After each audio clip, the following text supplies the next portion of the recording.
పేరు? నా పేరు శ్రీదేవి. శ్రీదేవా? పేరు తెలియని వ్యక్తి వచ్చింది నీ దగ్గరికి.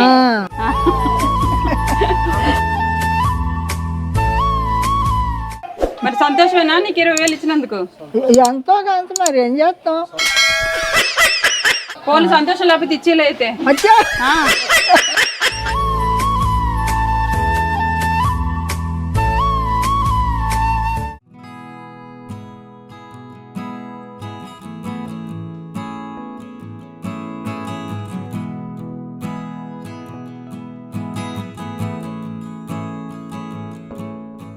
మా అమ్మగారు మీ పేరేంటి? అప్పలార్స్ అండి. ఇదేనా మీ ఇల్లు? మాదే అండి. లేవలేకపోతున్నారా? బాగోలేదు. సగం కట్టి వదిలేసారా?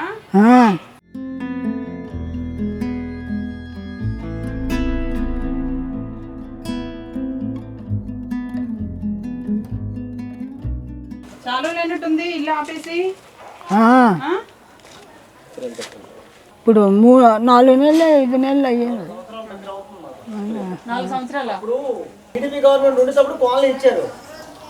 ఆ తర్వాత గవర్నమెంట్ మారిపోగానే ఇంకా 4 వదిలేసారు. ఆ తర్వాత గవర్నమెంట్ అది ఇన్కంప్లీట్గా ఉంది. గవర్నమెంట్ మారిపోయింది. ఇంకా ఈ పేమెంట్లు అవి పడలేదు, అలా ఉండిపోయింది. తర్వాత మళ్ళీ ఇప్పుడు వైసీపీ గవర్నమెంట్ ఏం చేయలేదు ఆ స్వాములు. ఇప్పుడు ఈ గవర్నమెంట్ వచ్చింది, మరి ఏం చేస్తారో ఏంటో మరి తెలియదు. కాదమ్మా, మీకు ఎంతమంది పిల్లలు? 2 పుట్టారు, చచ్చిపోయారు. అయ్యో, మీ ఆయన ఆయన లేడు, చచ్చిపోండి. మీ ఆయన కూడా చనిపోయారా? మరి ఇప్పుడు నువ్వు ఎక్కడ ఉంటున్నావమ్మా? అదో వాళ్ళు ఇచ్చారు. వేరే వాళ్ళ ఇంట్లో ఉంటున్నావు. ఎంత రెంట్ ఎంత? అది అద్దె ఎంత? అద్దెది లేదు, ఉత్తనే ఉంటున్నాను. సో ఆ ఇంట్లో ఉంటున్నావు అయితే నువ్వు? వాళ్ళే ఆదరించారు. భోజనం ఎక్కడ తింటున్నారు? అక్కడే. ఎవరు వండుతారు? నేనే వండుకుంటున్నాను. నువ్వే వండుకుంటున్నావా? దీనికి తలుపులు పెట్టేసుకుంటే నువ్వు ఇంట్లో ఉండొచ్చు కదా. కొంచెం గచ్చి చేసుకొని తలుపులు పెట్టుకుంటే సరిపోతుంది. మీకు ఎంతమంది పిల్లలు? ఒక్క పిల్ల. ఒకరితేనా? ఒక పిల్లకే 2 పుట్టారు. పుడితే మా అమ్మ పిల్లని తీసిపోయింది, చచ్చిపోయింది కదా. చనిపోయింది కూతురు.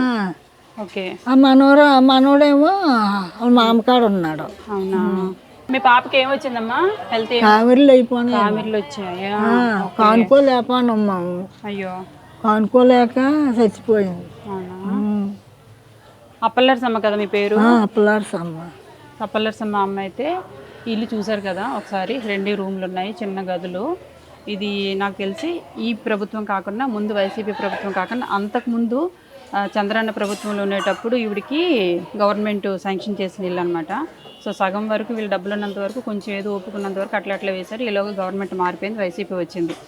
అప్పుడున్న ప్రభుత్వం శాంక్షన్ చేసిన ఇంటికి నెక్స్ట్ వచ్చే ప్రభుత్వం కంటిన్యూ చేయదు కదా. సో అదే అక్కడ బ్రేక్ అయింది. మళ్ళీ ఇప్పుడు గవర్నమెంట్ సేమ్ గవర్నమెంట్ వచ్చినా ఇప్పుడు కాకుండా ఎప్పుడుదో కదా. సో ప్రాసెస్ అలా వెనక్కి వెళ్ళిపోయింది అనమాట. ఇప్పుడు ఇవిడ ఉండడానికి అయితే ప్రజెంట్గా ఇక్కడ చూస్తున్నారు కదా, ఈ ఇంట్లో ఉంటున్నారు. ఇక్కడ ఏంటంటే గచ్చులు లేవు, డోర్ లేదు, డబ్బులు లేవు. మెయిన్ ఉన్న ఒక కూతురు కూడా చనిపోయింది. ఉన్న మనవాళ్ళు కూడా వాళ్ళ నాన్నమ్మ ఇంటి దగ్గర ఎక్కడో బ్రతుకుతూ ఉన్నారు. ఈవిడైతే ఆ ఇంట్లో ఉంటున్నారు. సో పాపం ఈవిడ ఏమైనా వండుకున్నా కూడా ఉండడానికి కానీ దేనికి కూడా సరైన సదుపాయం లేకుండా ఈవిడ ఇబ్బంది పడుతున్నారు.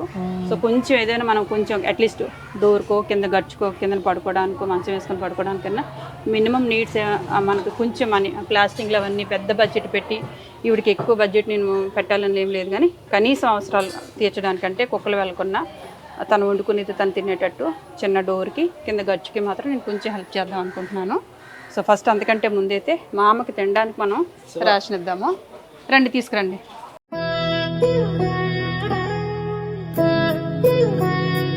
మామగారు, పరదేశమ్మ గారు, ఇగోండి 26 కేజీలు బియ్యము. ఇగో ఇందులో ఉప్మా రవ్వ, షుగరు, పప్పు అన్నీ ఉంటాయి ఇందులో. ఇంకా అన్నీ ఉంటాయమ్మా, ఆయిల్ కానీ మొత్తం నిత్యావసర సరుకులు అన్నీ ఉన్నాయి. ఇక మీకు షాంపూ ప్యాకెట్లు కూడా పెట్టారు మా వాళ్ళు, అన్నీ పచ్చడి డబ్బా కానీ.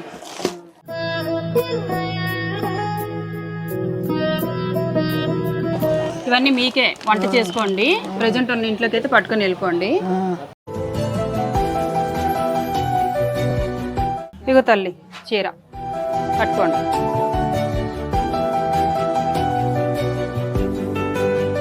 అమ్మ నేను నీకు 20,000 ఇస్తున్నానమ్మా. ఇది డోర్లు వేయించుకోండి ఫస్ట్, తర్వాత కింద గచ్చు వేయించుకోండి. సరేనా? గచ్చు వేయించుకున్న తర్వాత అప్పుడు మీ ఇంట్లో మీరే ఉండండి. ఆ పడిపోతున్న ఇంట్లో ఉండకండి, తీసుకోండి. ఓకే, 20,000 అవి. 20,000. ఇగో ఇంట్లోకి వెళ్ళిన తర్వాత ఫస్ట్ ఇది మంచిగా నువ్వు ఇలాంటి ఇంట్లో ఉండాల్సిన దాని పాప, నీకు అందరూ ఉండుంటే కనీసం చల్లగా ఉండాలని ఈ ఫ్రేమ్ ఉంచుకోండి, పెట్టుకోండి. సరేనా ఏమ్మా? ఇల్లు అంతా అయిన తర్వాత, డోర్ అయిన తర్వాత పెట్టుకోండి. ఇదంతా రేషన్ అమ్మ, మీరు తినండి, అప్పుడు ఫోన్ చేయండి. సరేనా? ఇల్లు అయిన తర్వాత నాకు ఫోన్ చేస్తావు కదా, చెప్తారు కదా. మీ ఇల్లు అయితే మీరు, మీ పేరు?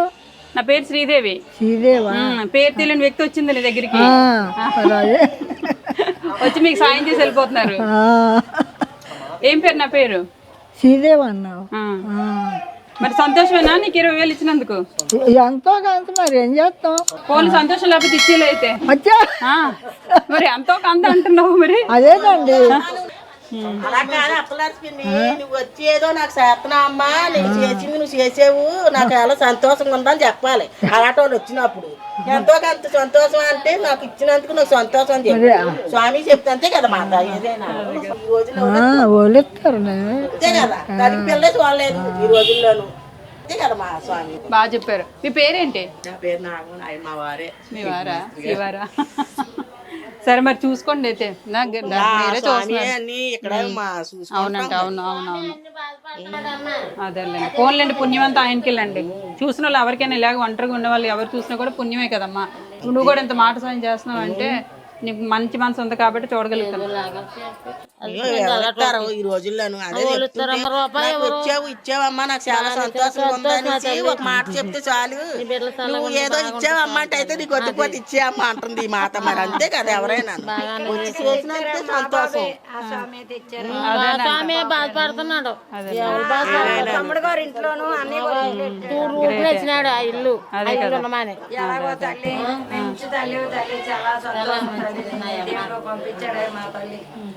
మీరు అందరూ కోరుకుంటున్నారు కదా పాపం, ఇవాళ బాధపడుతుంటే చూడలేకపోతున్నా. కూతురు చనిపోయింది, కూతురు లేదు, ఎవరు లేరు, అనాథ. ఆ స్వామి ఏదో అప్పజల్లాగా, తోటపిన్న అప్పజల్లాగా ఇంట్లో ఉండి ఆ ఇంట్లో పెట్టుకుంటున్నాడు. ఏది వచ్చినా స్వామి కట్టాడు ఇల్లు.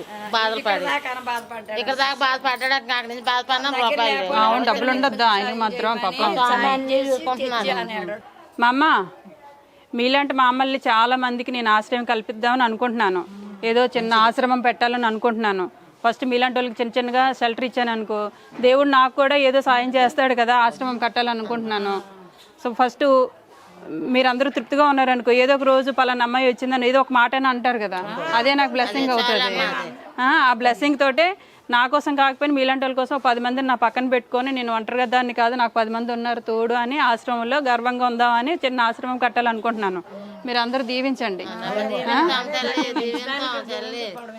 దీవించండి. తొందరలోనే ఆశ్రమం కట్టుకొని మంచి వాతావరణాన్ని 10 మందికి ఇవ్వాలని కోరుకుంటున్నాను.